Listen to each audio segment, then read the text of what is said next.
You're watching Leafs Morning Take with host Nick Alberga and former NHLer Jay Rosehill. The show starts now.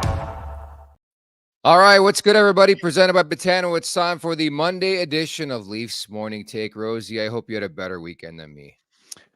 What happened? You don't get Ohtani? That's no good.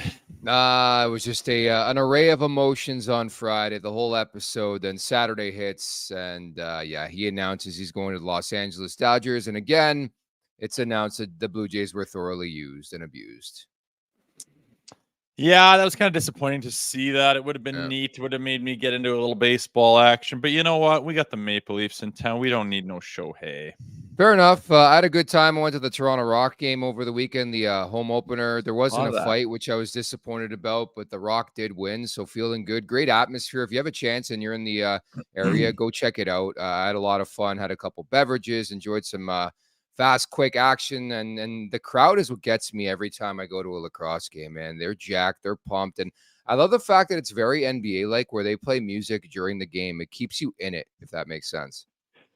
Yeah, dude, it's more of an event than an NHL game. It feels like, and it is those things like their production crew and their promotional crew. I haven't been to a Rock game. I have been to other ones like in Calgary, and just the whole NLL and that sport and the way they do it is. I was very surprised at how bloody entertaining it was. What a blast! We had our whole hockey team, kids hockey team, go to it last year. I was blown away by how entertaining it was and the atmosphere around the crowd, the chants they get going on, and the goal songs that they have where they chant the same stuff every time. It was an absolute blast. So I'm glad the same thing's going on in Toronto. Speaking of a blast, Rosie, it's that time of year. I know you've referenced this trip before with your old man, but the Leafs dad trip into New York. I think you guys did the same trip a couple years back, no?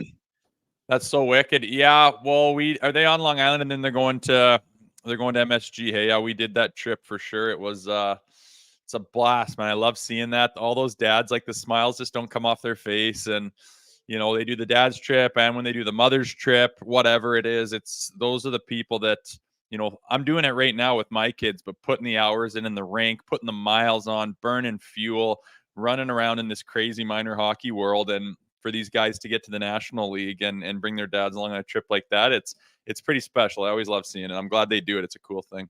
I'm sure it's rather fulfilling. I know you've told this story before on the podcast, but I think you told that story how you got absolutely rinsed in New York, didn't think you were going to play. You're going to be a health bomb with your old man, and all of a sudden, was it Ron Wilson is like, dude, you're playing tonight?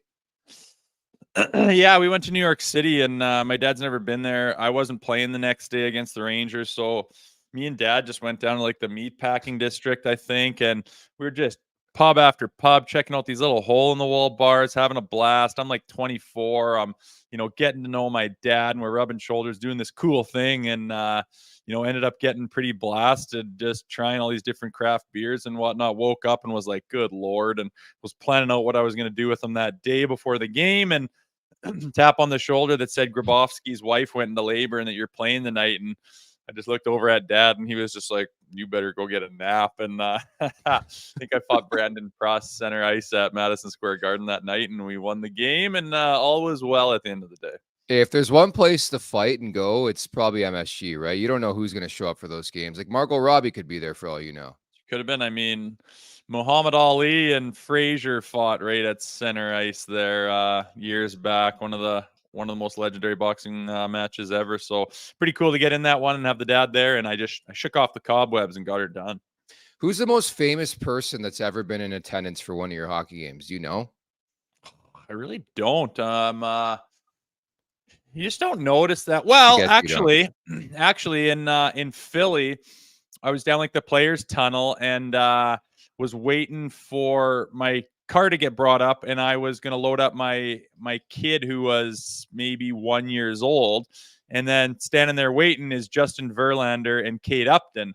And there I'm just like, oh, excuse me. And then I just kind of chatted him up. How you doing? What are you up to? How was the game? Blah, blah, blah. And then I'm buggering around with my kid's stroller, loading it in the back of the the vehicle, and Verlander came over and helped me and stuff, and Kate was chatting up my wife, and that was pretty cool actually. But yeah, I didn't even see that coming. I didn't know they were there or anything. I was on my way home and bumped into those two, so that was kind of neat. That's pretty sick, and that's a power couple right there. And there's longevity behind that partnership too. It's been a long period of time, and Verlander, one of the best pitchers in baseball, but also another guy who didn't want to come and be a Toronto Blue Jay and use the Blue Jays for leverage. So I don't really like him either. Opening up old wounds for you, Nicky boy.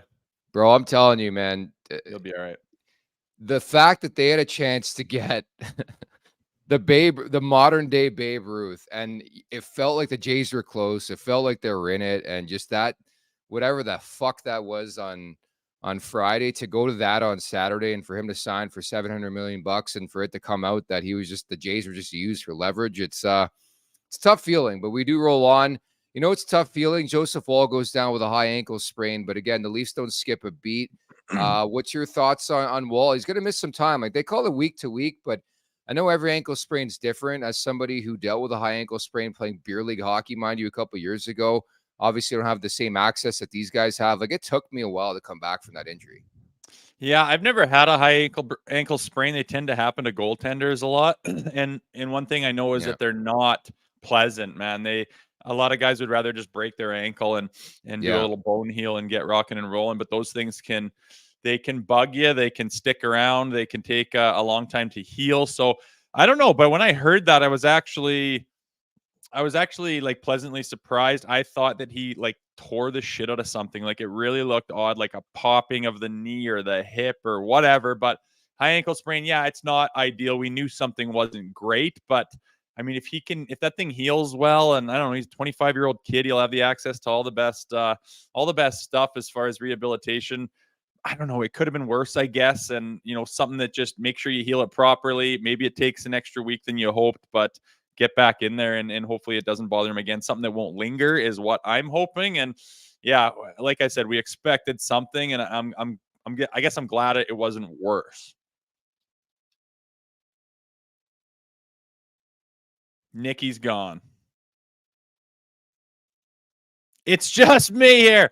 All right, here we go. Well, I guess if we're talking about goaltenders, we can talk about Sammy boy out there. Nick thought that they were not going with him. He's had the flu, hasn't played in quite a while, and he comes out and gets a shutout, which is, I didn't see it coming. Nick didn't even think there was a chance in hell that he would play. I thought to myself, well, maybe this is time to go back to Sammy, but I don't know. There's a pattern of this year, last year, when they get into a jam on the back end with the goaltenders, they seem to step up. And I mean, the sky is falling. Everyone's freaking out.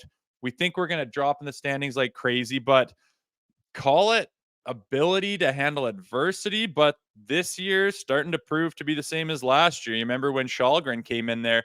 He was our fourth string at the time, correct? We got both starters down.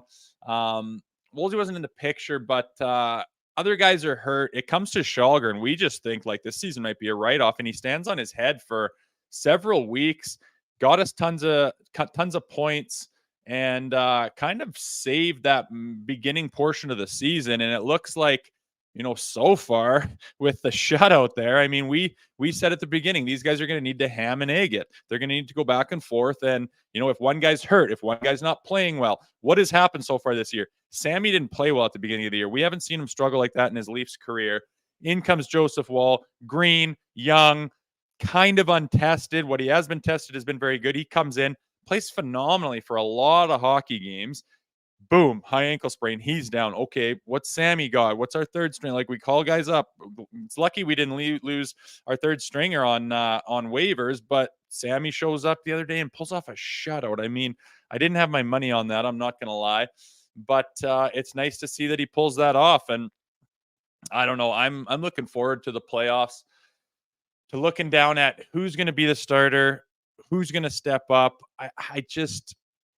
I like where we're at because you don't know, and that's a good problem to have. Like, Sammy could be the Sammy of last year where he's our guy. We finally have, you know, a stud goaltender. And then lo and behold, up comes Woolsey, and he looks like he's got all the ingredients to be a stud, and not one of those flash in the pan studs, not one of those, oh, we built him up so high he could just fall at any point in time. It's like he's done this on his own. I don't think this market put a ton of expectations on him, wanted him, to be too good too fast. He just showed up and said, I'm here, I'm ready. And, 8-5-1's looking good. Over 9 save percentage. He's pushing 9.2. He's got nice numbers, man. And he's young and the sky's the limit. And like me and Nick say, when we interviewed this guy, he seemed to have his head on straight. He seemed to have his head on his shoulders. He seemed mature. He seemed down to earth. He's one of those guys where it's like, yeah, I think you were meant for this market, kiddo. And that's what you need in this market with the goaltender. I think it could be one of the most difficult positions in all of sports. Maybe the goaltender for the Montreal Canadiens would be up there. A lot of scrutiny, a lot of pressure with those guys. And you look at the guys that they've had who have handled it. You're going back to, the legends of the game, but like I'm thinking more Patrick Waugh and Carey Price. Thibault was there. Remember that? But Woll just seems to be made for it. And I hope I'm right. I hope I'm not wrong. Definitely having a little setback here with injuries, but they showed him on the broadcast there the other night and smile on his face, taking it in stride. I think he knows what he's doing. So it's nice to see. And you know what? When you get hurt on the dad's trip, I guess you get to go and hang out with the dads. Holy, he's back here. Hey, it's technology. We'll try our best to move on. Camera doesn't want to work. It doesn't want to work. So fantastic job holding the fort, Rosie. No worries. I'm just sitting here just kind of thinking and talking. Hey, no, you killed it, man. I appreciate that. I just wanted to mention as well, bring on the team spirit. Unleash your inner MVP with the game-changing varsity collection from Nation Gear. Embrace the winning spirit by repping your favorite team with pride. Shop the varsity collection and more at nationgear.ca. And Rosie, I don't know if you've teed this up, but we got your old teammate Jason Blake coming up in about 10 minutes or so here.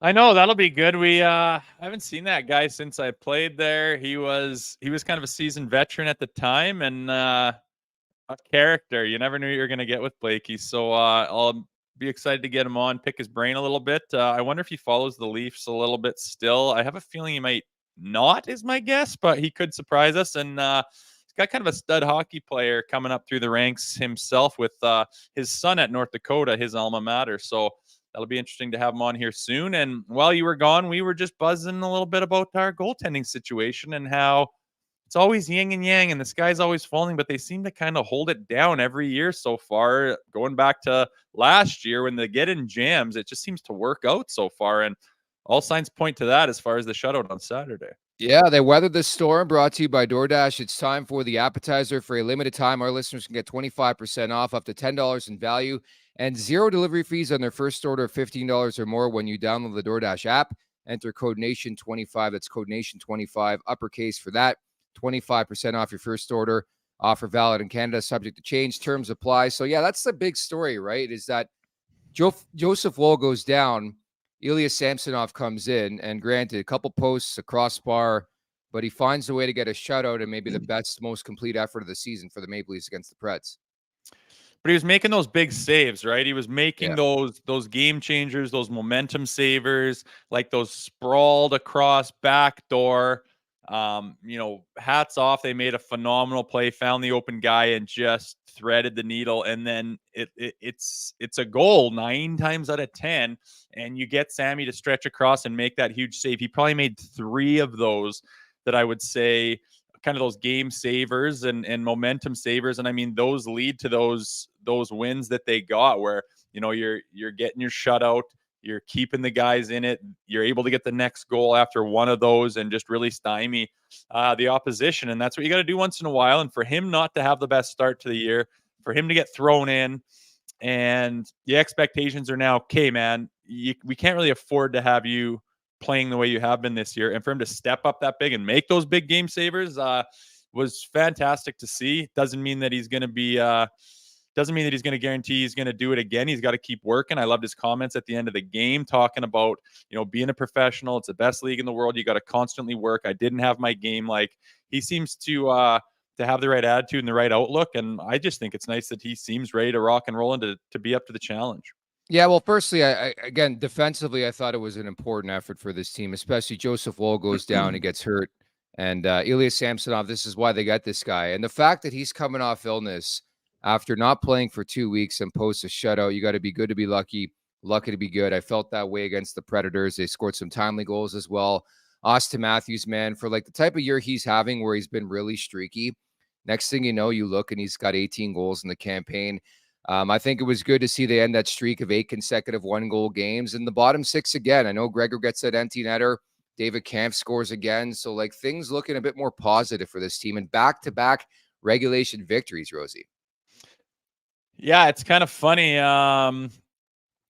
Every time we kind of like question a guy, rag on him a little bit, say, where is he? Seems to step up. Like we've done it with maybe Austin a little bit, done it with Marner. Now with Kampf, we were talking a little bit about him. Some people had question marks. And anytime we do that, they seem to step up and shove it up everyone's ass, which is fantastic. So maybe we'll keep throwing the daggers around and seeing if guys respond, because so far it's been a nice deal to look at. Yeah, it's been good to see. The McCabe hit, I thought that was sexy too. It was spicy. Anytime a Leafs defenseman can get physical, dude, I'll feel happy about life. A big hit on Oakville's Luke Evangelista, and then Sherwood rocks in for the fight. I thought McCabe had a good account of himself in that one, and the fact that no instigator was handed out. If that's a Leaf, that's automatic 5-minute power play for Nashville. You think so? Hey, kind of hard to argue with. I don't know. Anytime they're not giving out instigators, I like it. Some people don't like the having to scrap after a big game, or sorry, a big hit. And I kind of get that. Like, are we not allowed to hit anymore? But also, it's always the people that like to see the scraps that are like, man, you shouldn't have to fight after a big hit. And it's like, well, don't you like seeing the scraps? Like, I think it's a deterrent now. Like, if you throw a huge hit, you might have to scrap. So if you're not in the mood to scrap that night, it might deter you from saying, I'm not going to bury that guy who clearly doesn't see me coming, who's in the trolley tracks, who's got his head down. Maybe you let up on him a little bit because you know so-and-so might be coming. So I get the deterrent. And hell, if there's more fights and still getting big hits thrown around, I'm all for it. And if you don't give a guy a more reason to see some more of those fireworks, that builds battles, that builds fun entertainment, that can get teams going, that builds rivalries. I'm all for it, man. I'm a little bit old school. Call me silly, but the more scraps, the more big hits. Let's rock and roll. I love it. And McCabe, love to see it from him, man. I always look at him out there. I'm like, man, you got that veteran presence, that swagger. You could be that guy on the back end. And the more he steps up with the physicality and that leadership, that FU role, I love it, man. So it's good to see.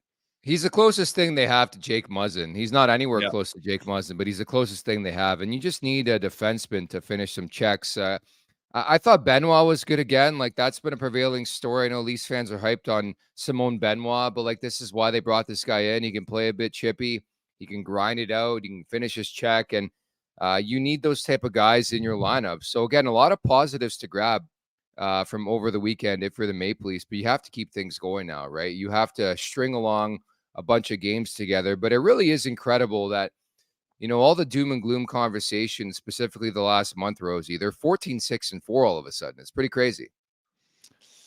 I know. And it's, I don't know if you want to call it inconsistent, or maybe we just put them under the microscope too much, but they're clipping. It's just a funny, I just don't think the division has gone the way that a lot of people expected this year. We thought it would look differently. And like you say, their record looks just fine, looks solid. They've shown a lot of flashes of having it. Obviously, we want the consistency to be higher. Some of the games where you just kind of like shake your head, obviously, you don't want to see those all the time. But I mean, I think that's happening with lots of teams. It's just not as scrutinized. And the divisions, not that you want to watch the standings and be a standing watcher all the time, but it's just a little bit heavier than we expected. And I think that takes away from their record and some of the good hockey that they have played. So keep things in perspective. We haven't even hit Christmas yet. Lots of games to be played, but like you said, got to keep this thing on the rails. There's no rest, no time to sit back and enjoy, a nice win. It's the NHL. You're playing all the time, and their schedule is going to get heated up here. They got to continue this train for sure. Do it for daddy, right? Wendy's is letting you win real food with your fantasy teams this year with the Wendy's Daily Face-Off Survivor Pool. Sign up to play the Daily Face-Off Survivor Pool to win weekly prizes like the new chicken strips and French toast sticks from Wendy's and the Wendy's app. head on over to dailyfaceoffsurvivor.com to play today. So it starts on the island, and this could be a milestone night for John Tavares, Rosie. He is 2 points away from 1,000. It really is incredible how things work out. The first of 3 meetings with his former team, the New York Islanders, the Leafs with JT 6-4-1 in 11 games against the Islanders. Wouldn't that be something, man? 1,000 points. I mean, 1,000 games is quite special. 1,000 points is just another level, right? And sometimes these stories just kind of write themselves, and things fall into place. You got to go get 2 points on the island. I mean, there'll be a lot of eyes on him, maybe some pressure. I don't know if guys will be dishing to him a little extra, or if he'll get, I don't know, ice time or what, but sure would be cool to see him do it. And I saw some videos on Instagram there a couple days ago, and it was him in the penalty box, and he's just getting verbally assaulted by some Long Island fan, and how he screwed them over, and they could have got draft picks for him, and just lighting this guy up. And I mean, for what John Tavares gave to that organization through some very, very unimpressive times in that franchise's history, and he stuck it out for a long time. I mean, what, you don't start and die as an Islander, so you're just going to get crucified? I don't agree with it.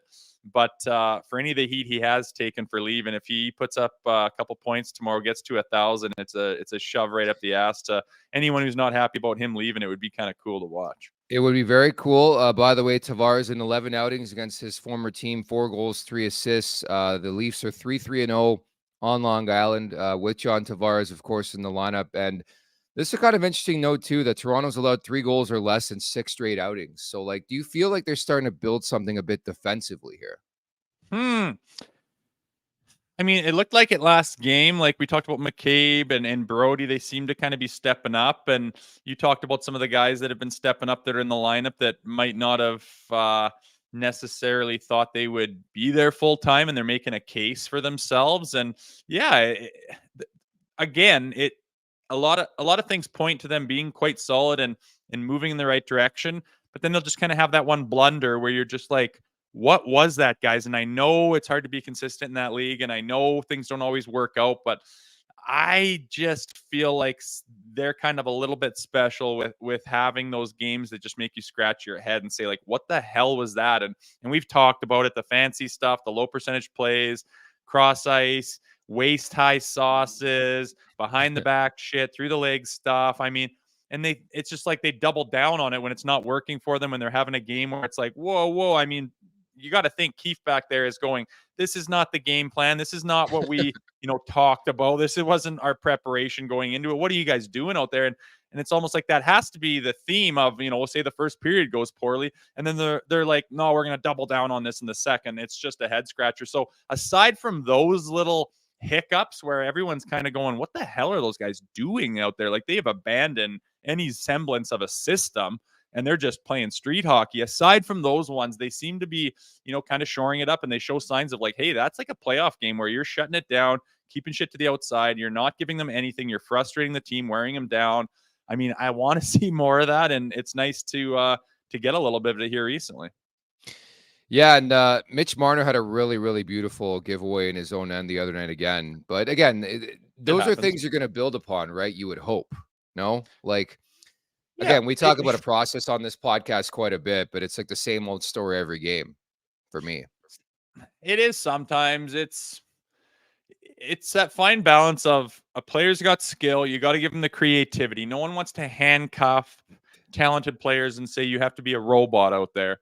And I certainly don't think Keefe is asking that of them. But yeah, like you say, sometimes there is, and you're going to have giveaways. You don't play that many minutes and be put in that many situations and be expected to produce in that league without taking some chances, being creative. You're going to have some mistakes and some turnovers. These things happen. But yeah, I know what you mean when sometimes Mitch is looks like he's kind of trying for like a circus play to get on the Instagram highlight reel package on someone's feed or whatever. I'm just like, what the hell was that? Like, what was your thought process there? But I mean, I'm not in his shoes. I've never been as talented as he is. I got to give him the benefit of the doubt sometimes. But when you know their track record in the playoffs and you know what it takes to kind of win, and you know what you want to see as a fan, seeing that shit more than a few times is definitely frustrating at times. Definitely. Some other things we're looking at. I think it's a game where like you're always careful to talk about it, but the standings, right? The Leafs are 3 points up on the New York Islanders in the standings. You want to create that separation, but you also want to get in a position where you're playing for home ice advantage in the first round, right? I mean, not that we make too much of that conversation, but I think it is a story, no? I didn't think you gave two sweet shits about home ice in the playoffs, if my memory serves me. Well, now he cares. Well, I think I've been consistent in saying you want home ice like in a series. Yeah, I think so. I think it matters who you play. I think it matters where you play.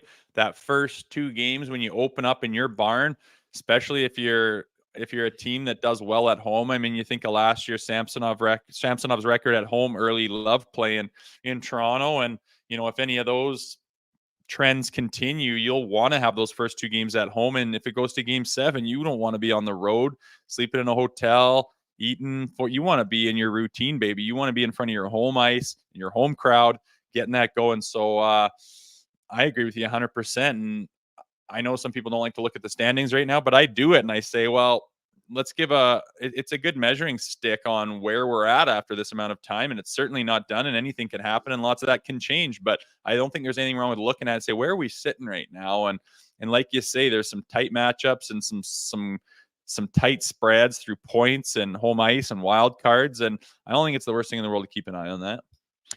The goaltending matchup. I know a lot of people in the chat have asked about that. I think obviously it would be Ilya Samsonov who starts this game, and then you go with Martin Jones in the back-to-back. It sounds like Ilya Sorokin's going to – sorry, I'm a bit flustered. Ilya Sorokin's going to start on Tuesday, or Ilya Sorokin's going to start in this game against Ilya Samsonov. There we go. Got it out. It's hard trying to book a guest while I'm trying to do a show. It's tough, but I'm trying my best. Hey, it's media, baby. Yeah. It looks like that'll be kind of the head-to-head match. Solid opponent on the other side there for Sammy. And we weren't sure who was going to play last game with Sammy being out with the flu. And I thought there was a chance. You thought no chance in hell Sammy would play, but whatever reason they decided to chuck him in there. It paid off for sure. And now they're setting up to maybe switch it back to back or see what they can do on the back end, keep this thing rolling. Yep, so that's the expected matchup here is Sorokin against Ilya Samsonov. And again, Martin Jones on Broadway. The New York Rangers have been a fantastic story. And I'm very curious in general with all the games and activity picking up for this Maple Leafs team, how it's going to play out, I think, goaltending-wise. Because, again, Joseph Woll is week to week, they're saying, with a high ankle sprain. But I'm not in a position where I want to rush him back. I just think you're so right on the Woll injury. Like, it didn't seem like that type of injury. And then all of a sudden – they call it seemed more like a groin thing,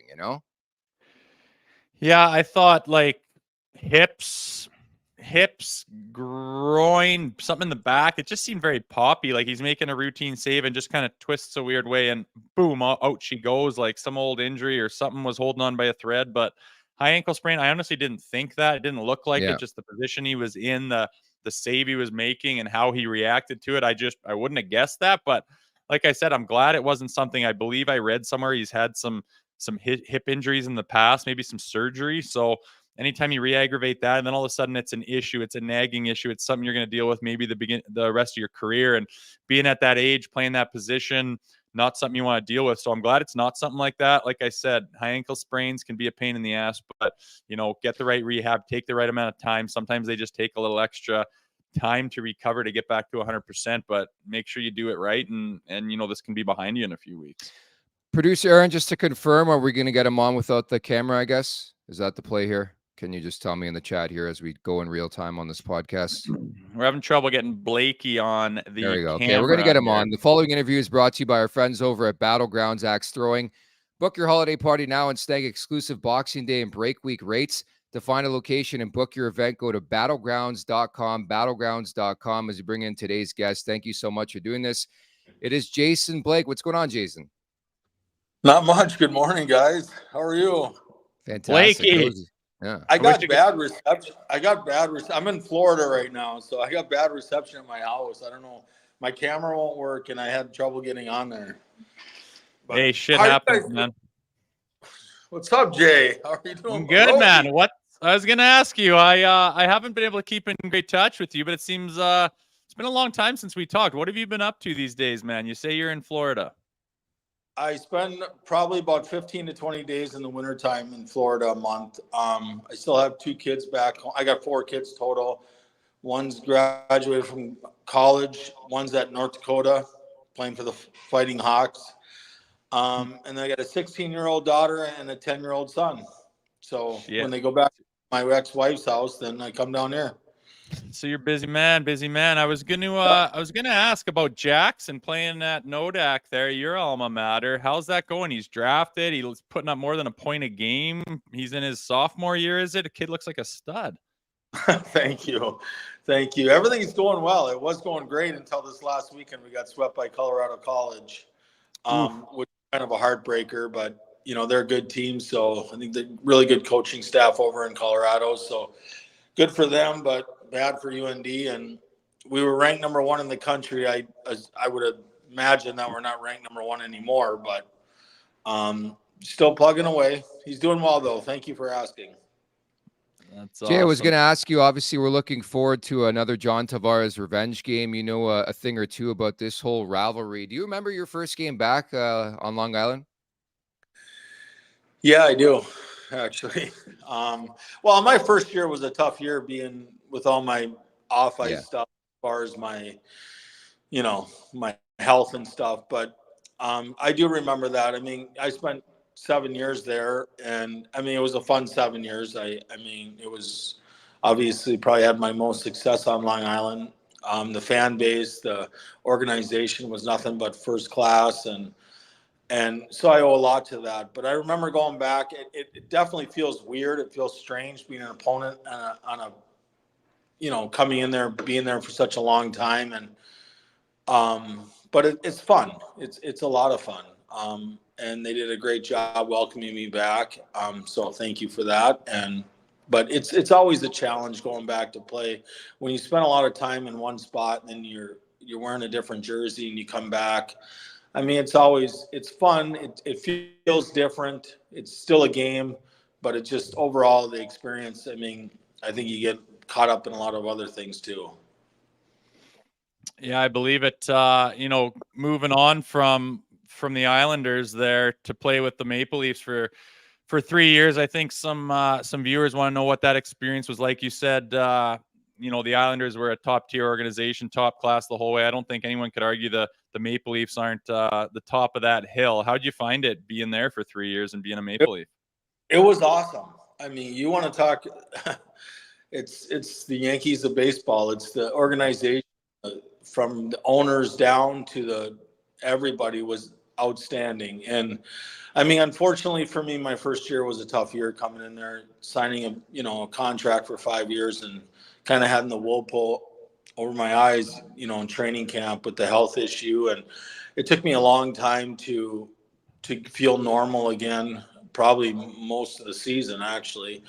But the organization was unbelievable, first class, everything about it, from the organization to the doctors to the support I got. It was awesome. And I cherished my time there. Like I said, the first year was a tough year. It was unfortunate. And then after that, obviously we had some changes and I really liked it. I mean, I was a big Brian Burke fan. I always have been and I always will be. And, it's unfortunate that, I didn't get to spend the last 2.5 years or whatever there, because I really started to feel at home and felt great. And what a place to play. Nothing beats it. Hands down, nothing. Wearing that Leaf jersey is, I don't care if you're from the United States or Canada or anywhere else. It's the original 6 team, and every night the building is rocking. The organization is unreal. I had so much fun there after I got over my health and stuff, and so.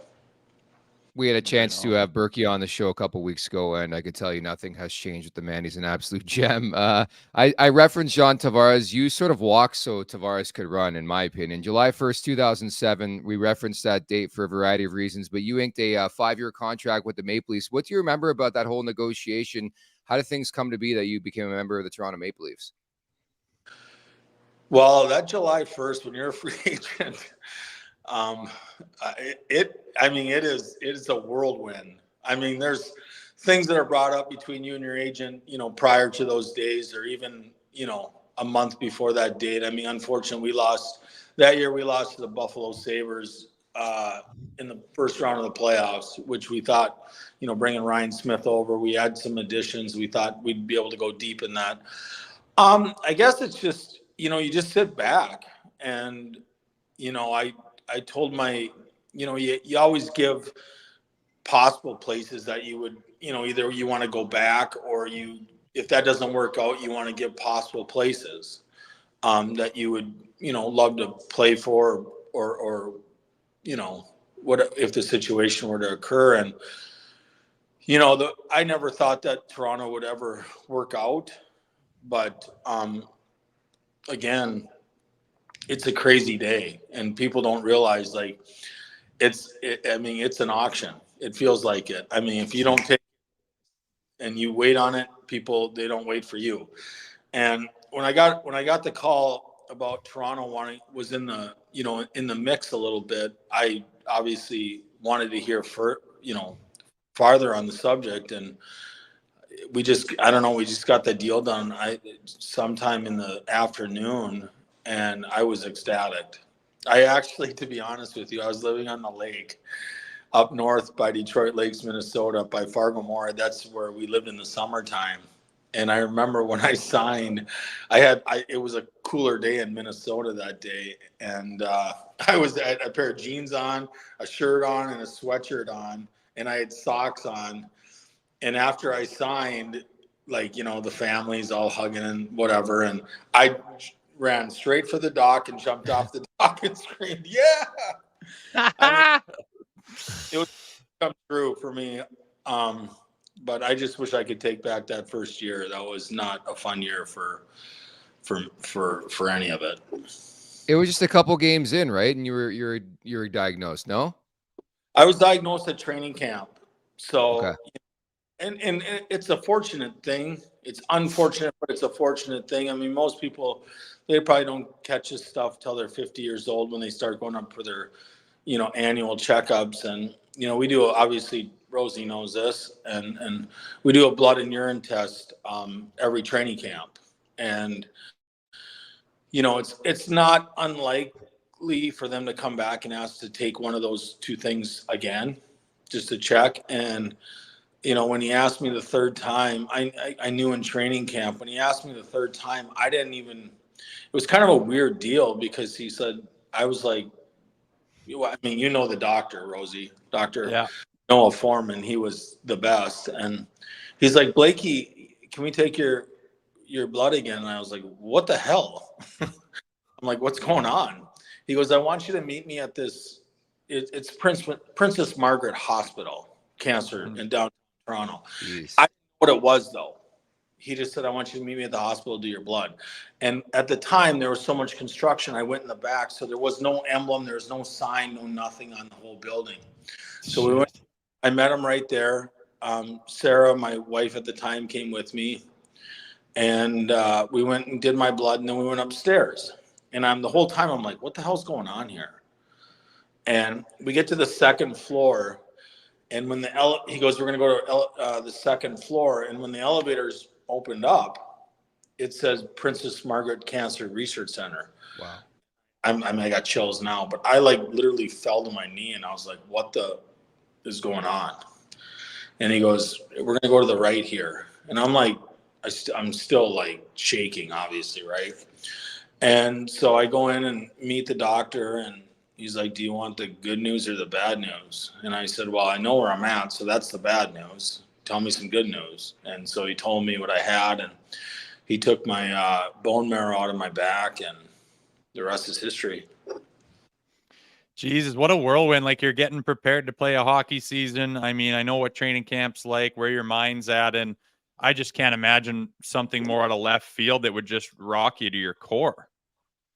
Well, yeah, it did. It rocked my whole family. But, now it's questions after question, right? It's like, okay, now what? I remember we played Buffalo that night, I believe, as as a preseason game. And so we had morning skate in the morning, and then I went in after. And the whole time I'm like, I'm playing. I want to play. I have to play. I have to play. But shit, I couldn't walk because they took the bone marrow out of my back, so it stemmed down to my leg a little bit. And it was pretty sore. And I did go to the rink. But, yeah, I mean, that's, then the questions start to flow, like what now? What's going to happen? Am I going to be okay to play? What's the, prognosis of this, And the one thing he showed me that I wouldn't die from it. So that, they caught it early enough. And I still take medicine every day in the morning. It's like a multivitamin. It's chemotherapy in a pill form. I've been taking it since 2007. Like I said, the doctors they were unbelievable. The organization was in full support. It was just mentally, I think I needed some time to separate. It was hard because you're coming in the number one market in the world for hockey. Yeah. And, you just signed this deal, and it was challenging, like how mentally it was draining. Like I couldn't escape it. Even when I went to the rink, you'd think that that's your escape. And it was hard for me to escape the fact that every 2 minutes I'd be like, dude, I have leukemia. Like, what's going on here? But I played the rest of the year, and I mean, I had a new outlook on life, obviously, more towards the end of the year. And unfortunately, we didn't make the playoffs that year. And we had such a great team with Mats and Thomas Carverlay and Darcy Tucker. I mean, we had the right pieces there. And unfortunately, we fell short. Well, Daniel writes in, way to kick cancer's ass, Jason, and it's very well said. And it's just a humanizing story, which I think is important. I was just going to add to, like, the pressures of even playing in Toronto. You compound that with the fact of everything you were dealing with, pretty crazy stuff. And like, that's the first time I've heard sort of the whole story in a nutshell there. And I appreciate you bringing that to light. I want to wrap with this one. I want your utter honesty on this. So you go from the Coliseum to Scotiabank Arena. I think it's a real rags to riches story. How was that like? Well, it's funny because people, you always know people on the other team when you play on the opposing team, and they'd walk in the Coliseum and they'd be like, "Are you serious right now? Like, this is an NHL rink?" Like, like when guys would joke around, like when they're at the time. I mean, I love the Coliseum. It had, it was old. It had a lot of obviously nostalgia and memories, and with all the, names in the rafters and stuff and what they accomplished back. But there's nothing that can compare to anything in hockey if you put on a Leafs jersey and you play at that rink. It is every single night. It is jam-packed, and it is so much fun. And the amenities of the rink and just everything about it was so special. I mean, I look back now, I mean, I'm 10 years or 10 and a half years removed from the game now. It's like I watch the Leafs on TV. Obviously, I'm a big Austin Matthews fan. I mean, Jonathan Tavares, Nylander, I watch them as much as I can or as long as they're on TV. And it's just, I look back and I'm like, that was unbelievable. Hopefully none of these guys take it for granted, because it's not like that everywhere. I mean, I think the support around the league is tremendous in every city that they have a team. I just think it's so much different there. And it's the media hotbed. Yeah, no, exactly. And I was just going to say, like, and you would know as good as anybody else, Rosie, as well. Like, you win in this market and you're a legend for life. That's why we talk about it a lot in this podcast, like the Matthewses of the world, the Marners, the Nylanders. Like, you win just one and you're on top. You get statues in front of the building, right? Yeah, I mean, it's win or die. I mean, you win 3, 4, 5 games. It's the parade. They're setting up the parade. You lose 3, 4 games. It's like, oh my gosh, we're trading everyone away. But that comes with the big market. There's a high expectation. If you don't fulfill those high expectations, obviously, you got disappointed fans, and you got, it's disappointing for the organization, because they do put a winning product on the ice every year. They put guys that, I mean, you look at their team now that are very, very good.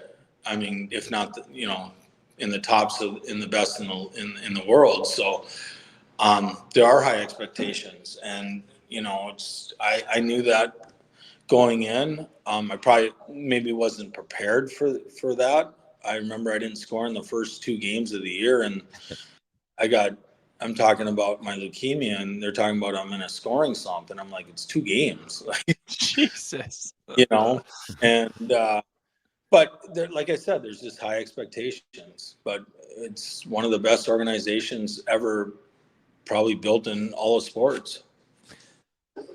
Well, Blakey, this has been a lot of fun catching up with you. Just an amazing story of perseverance. Keep it up, and best of luck with everything. Thanks so much for doing this. Thanks, guys. And Rosie, you're looking good, Blakey. buddy. Hey, man, wish I could see that face. We'll have to have you on again when that damn camera's working, but that's technology. Yeah, and us hockey players, I don't have anyone here to help me out, so. I know. Oh, good, buddy. Have a good one, okay? But thanks for coming on, taking the time, man. Thanks, guys. Go Leafs, go. I love it. I love it. There you have it. Jason Blake. And that's a lot to say because Blakey played for the Islanders, who we wanted to tie that into tonight's matchup, right? The Leafs and Islanders here. Yeah, I wasn't sure how much he was going to follow, but you can see what it meant to him, and he understood. And like you said, never took it for granted playing in that market and putting that jersey on. So that's cool to see. And yeah, fuck, I got to be honest. I got there after he was sick, and the way he bounced back and crazy story and sorted it out. I honestly didn't even know the depths of what it was at, and to hear the firsthand knowledge of him, like getting the news and going through like what are the details, like how did that happen and how are you told? It's pretty bloody, pretty wild to hear, because I just can't imagine going through that he signs a new ticket, goes to this new market, all the focus is in a certain place, and then holy shit, you get the rug pulled out from under you. That's for sure. So pretty neat story there, and good to hear from him. Sounds like he's doing awesome.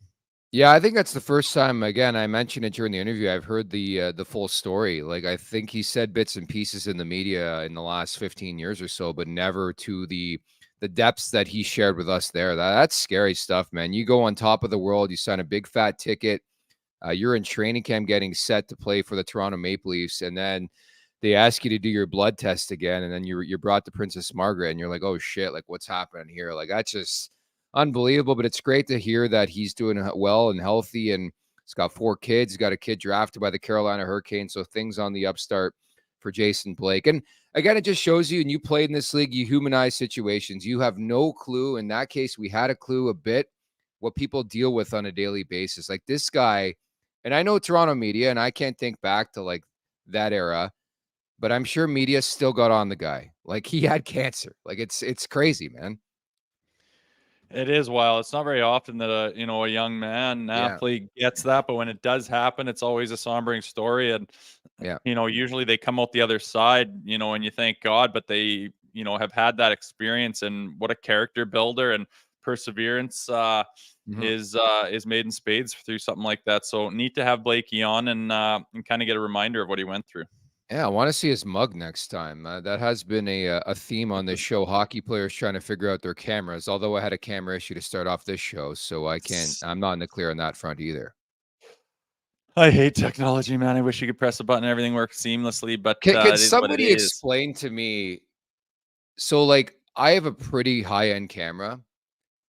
I can't understand why the technology just poops out like once a week or once every 2 weeks on this camera. Like, it's a good camera. I'm not going to say the company, but like, apparently it's a thing that happens with this camera and it makes no sense. Like it's like, for example, like you go out and play hockey, you trust that your equipment's going to work, right? I go out and do this podcast. It's the last thing I want to worry about is the technology, You're preaching to the choir, man. I got my own issues over here, so don't start. There's somebody who's in one. It's Jay Rosehill who's in one. By the way, an update on that. Rosie was all hot and horny last week that he was getting he was done on Friday. We're going to burn his old laptop, and he still has his old laptop. So we're working on it. No, it is in studio at Nation Network Studio in Calgary, sitting there waiting for me. So I will get my hands on it very soon. Don't you worry. Yeah, no, we're on the upswing. And you know what we need for this podcast, folks? If you want us to get the best technology available, you gotta like the show. You gotta subscribe. We gotta keep growing this bitch. I mean, so to speak. If we don't, then we're in trouble. We're gonna be with the fucking Motorola Crazer soon. Crazers, remember that, man? Crazy. I don't know. Maybe the iPhone's the way to go. It seems to take that as nice of a bloody picture. I was doing like a headshot for like Nation Network, and my sister has like this beautiful long lens Canon, and we're taking pictures, and she's like, "Fuck it, I'm just gonna use my iPhone." And it looked way better, man. It's wild. So I don't know. Slowly but surely, we'll get the hang of things over here. I'm not a techie guy, if anyone hasn't noticed. No, fair enough. No, I'm getting chirps in the chat. I know how you feel, man. Your internet's a big topic of conversation on a daily basis on this show, but we roll on. There's always tomorrow, right? There's always the positivities to draw that we can learn from our technical mistakes on this program. Nevertheless, Rosie, this week's player to watch is presented by Covered Bridge Potato Chips, which they never let us down. They're phenomenal. I'm looking at John Tavares. I love the revenge aspect, as you know. 2 points from 1,000. The model of consistency. So my player to watch this week, a 4-game slate, by the way, for the Maple Leafs, is the captain, John Tavares. Who do you have?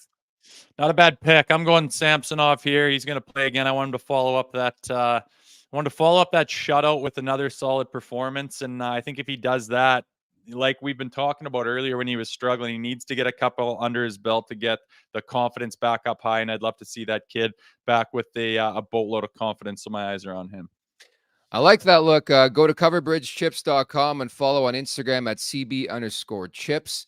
By the way, Tammy, you win today's Discord conversation, hashtagging grow this bitch. I think we should get that on t-shirts. You know, the Nation Network recently was asking about t-shirts we want to make for this show. Grow this bitch, or be like hashtag grow this bitch. Could work. That could work. You could be in. We're working on something here. I like it, man. Another successful one, Blakey. Wish we could have seen his face, but we'll move on. We'll get him again when he's got some more bars. Yeah, it's just crazy in this land of 2023. The Wi-Fi is still a big time issue in 5G, but what are you going to do? Brought to you by Betano, the 2023 EGR winner for both the Best Sportsbook Operator of the Year and Best In-Play Sports Operator Awards. The game starts now. I sort of referenced earlier on what I'm going to look at. Again, I was bang on Saturday. I called a Leafs regulation victory. Let's go on a limb and say John Tavares gets 2 points. I think it would be a storybook moment. They would have no choice but to cheer the guy. They could boo him for all I care. Whatever. He left for greener pastures. Needs 2 points for 1,000. JT, 1,000 tonight. Rosie. I love it, man. I'm going to tail that as well. I want to see it. Special things like that tend to happen, those nice stories, and he's teed up for one right now. He's a guy that can pick 2 apples off in a hurry. I hope he buries one for his second and really gets the place going, and a little celebration for the Leafs on visiting ice would be awesome. So I'm on board. Love it. We actually don't have a Discord. I'm just trolling all of you. Maybe one day, but we do have a chat, and Tammy does win it for today. We love you, Tammy. We love everybody here in the chat at the Leafs Nation 401, where you could subscribe here on YouTube. Check us out. Got some fantastic interviews. Go back and check out Luke Shen, Ryan O'Reilly, Gord Stellick, Bruce Boudreau. Got many more coming your way this week. And Rosie, you're not going to be with us tomorrow. You're back Wednesday, right? Yep, looking forward to it. See if those fathers are having a good time on that trip. So keep an eye on that. And yeah, exciting things coming up this week. Carter Hutton in the mix tomorrow. Again, many thanks to producer Aaron. It was that type of show. The Mondays, it was like your classic Monday show, which the Monday Scaries are a real thing. That's Jay Rosehill. I'm Nick Alberga, and we'll talk on Tuesday. Enjoy the game. Take care. Thank you for watching Leafs Morning Take. Hit that subscribe button and never miss a show. And for more, visit theleafsnation.com. THELEAFSNATION.com. If you don't know how to spell the Leafs Nation, you know what I mean? But hey, sometimes you never know.